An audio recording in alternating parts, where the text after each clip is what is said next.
اعوذ باللہ من الشیطان الرجیم۔ یا ایہا النبی، اے نبی، قل کہہ دے، لمن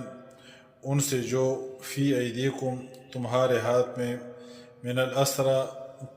قیدیوں میں سے، ان اگر، یعلم اللہ معلوم کر لے گا اللہ، فی قلوبکم تمہارے دل میں، خیرن کوئی بلائی، یؤتکم تو تمہیں دے گا، خیرن بہتر، مما اس سے جو اخذ لیا گیا،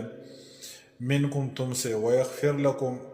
اور بخش دے گا تمہیں، واللہ اور اللہ، غفور بہت زیادہ بخشنے والا، رحیم نہایت مہربان، نہایت رحم کرنے والا ہے۔ اللہ تعالیٰ فرماتے ہیں کہ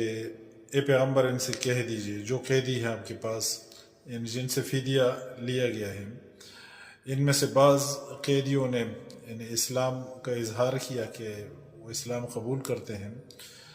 تو ان سے چونکہ فدیہ لیا گیا تھا،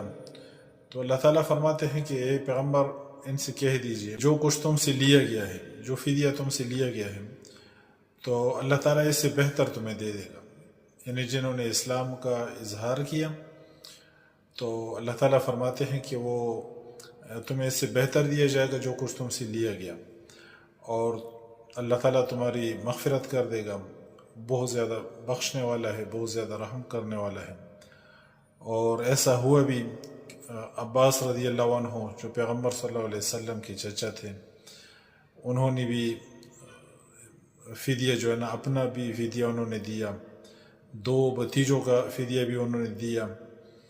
اور وہ کہتے ہیں بعد میں